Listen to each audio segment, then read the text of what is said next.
它是5.3米长级别的一个纯电动的新能源 MPV，而且这台车的价格我估计啊，应该是30多到40多的一个售价区间。前脸其实比较重要的就是两边的激光雷达，这也是小鹏实现智驾非常重要的元件。下面是他们体现这个设计风格的地方。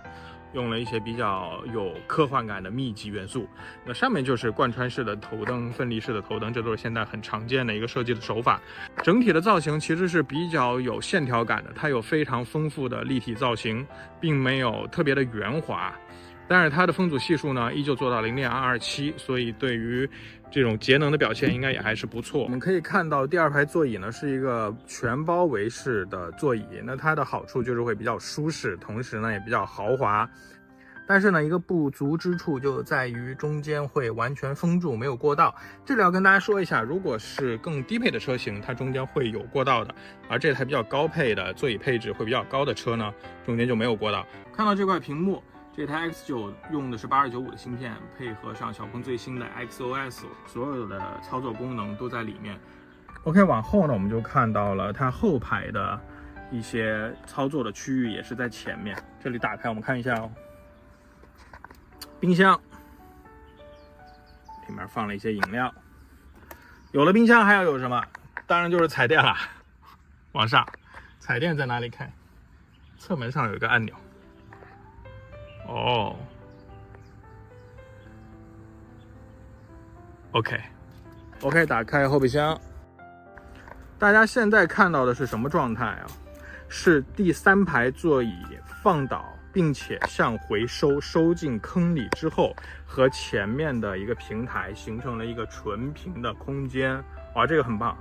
好，我们往下看一看常规状态下它的容积是怎么样的。OK， 这个纵深是很够的，下面还有盖板，盖板下面是一些随车的工具包。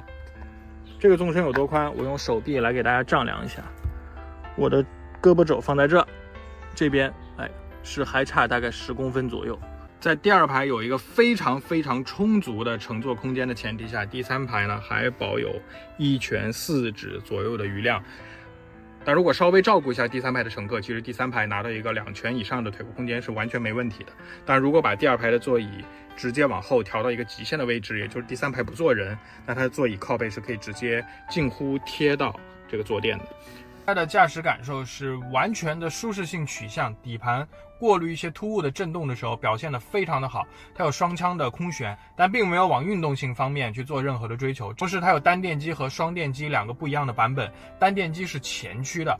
那我觉得呢，如果大家对于一个这么大的车动力性，特别是在中后段有一定的要求的话，可能双电机会更合适一点。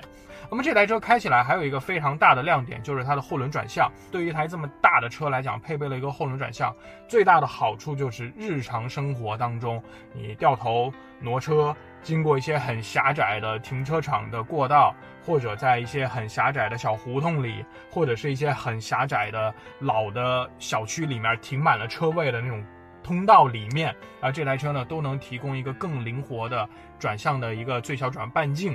还有一点就是毫无意外的，这台车也配备了小鹏自己现在最领先的一个智驾的水平，因为它是小鹏定位最旗舰的车型嘛，所以它可以实现高速的领航、城区的领航、停车场的记忆泊车、遥控泊车等等这些功能。